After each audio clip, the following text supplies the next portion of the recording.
Hi hello 12th match വീണ്ടും സ്വാഗതം. വീണ്ടും ഒരു തോൽവിയേറ്റ് വാങ്ങിയിരിക്കുകയാണ് ജംഷഡ്പൂരിൻ്റെ എതിരെ.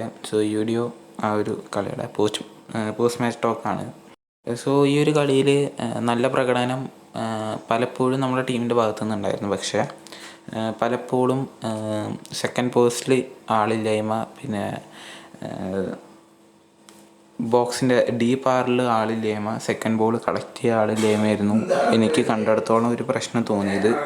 ജംഷഡ്പൂരിൻ്റെ ഗോൾ വന്നത് ഒരു മിസ്റ്റേക്കിൽ നിന്നാണ്. ഫസ്റ്റ് ടൈം അങ്ങനെ ഗോറോസിങ് ഒരു മിസ്റ്റേക്ക് വരുത്തിക്കാണ്, ഒരു ക്ലിയറൻസ് മിസ് നിന്നാണ് ആ ഒരു ഗോൾ വന്നിട്ടുണ്ടായിരുന്നത്. അത് ഒരു ഓഫ് സൈഡ് ആണെന്ന് തോന്നിപ്പിക്കുകയൊക്കെ ചെയ്തു. കാരണം ബോൾ കളക്ട് ചെയ്യണ ആൾ ഓഫ് സൈഡ് ആയിരുന്നു തോന്നുന്നു. ആൻഡ് റെഫറി അത് കണ്ടിട്ട് ഫ്ലാഗ് വെക്കുകയും ചെയ്തു. എന്നിട്ട് കഷം ചൊറിഞ്ഞിട്ട് ആൾ ഫ്ലാഗ് താഴ്ത്തുകയാണ് ചെയ്തിട്ടുണ്ടായിരുന്നത്. എന്നിട്ട് റെഫറി പോയിട്ട് ചോദിക്കുമ്പോൾ ആൾ എന്തൊക്കെയോ ഡിസ്കസ് ചെയ്യുന്നു. പിന്നെ അവർക്ക് ഗോൾ കൊടുക്കുകയാണ് ഉണ്ടായത്.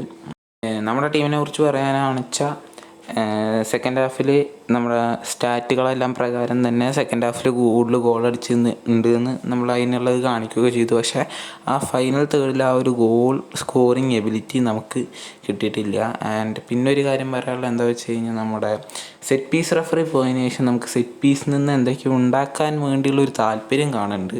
അത് എടുത്ത് പറഞ്ഞേ പറ്റൂ. കാരണം നമുക്ക് 10 കോർണർ കിട്ടി. ആൻഡ് 10 കോർണറും അത്യാവശ്യം ഡേഞ്ചറിൽ തന്നെയാണ് പോയി നിന്നുണ്ടായിരുന്നത്. ഒരെണ്ണം ഷോർട്ട് കോർണറായിരുന്നു, ബാക്കി 9 എണ്ണം അത്യാവശ്യം നല്ല രീതിക്ക് തന്നെ പോയി വീണത് ഒരു ഡേഞ്ചർ സോണിക്ക് തന്നെ ആയിരുന്നു.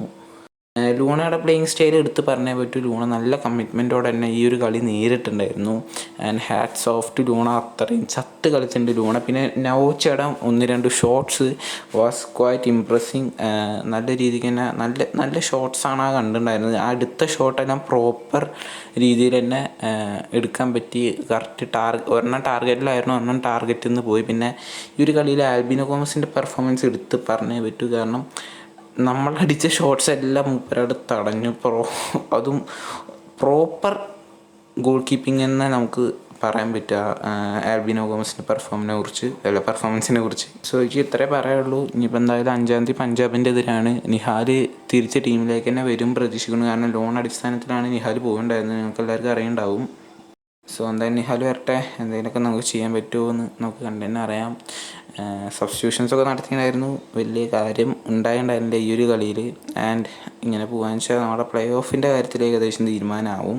വീഡിയോ ഇഷ്ടപ്പെട്ടാൽ ലൈക്ക് ചെയ്യുക, ഷെയർ ചെയ്യുക, സബ്സ്ക്രൈബ് ചെയ്യുന്നത്. അപ്പുറം ഇങ്ങനെ കമൻറ്റ് ബിലോ ഇതേപോലെ അപ്ഡേറ്റ്സും കാര്യങ്ങളൊക്കെ ഷെയർ ചെയ്യണമായിരിക്കും. അത് നമ്മൾ കമ്മ്യൂണിറ്റി ടാബ് വീഡിയോ ഷെയർ ചെയ്യുന്നുണ്ടാവുക, പിന്നെയാണ് വീഡിയോ ആയിട്ട് ചെയ്യുന്നുണ്ടാവുള്ളൂ. Subscribe channel and click the bell icon on. ഈ വീഡിയോ ഇത്രയേ ഉള്ളൂ. Thanks for watching.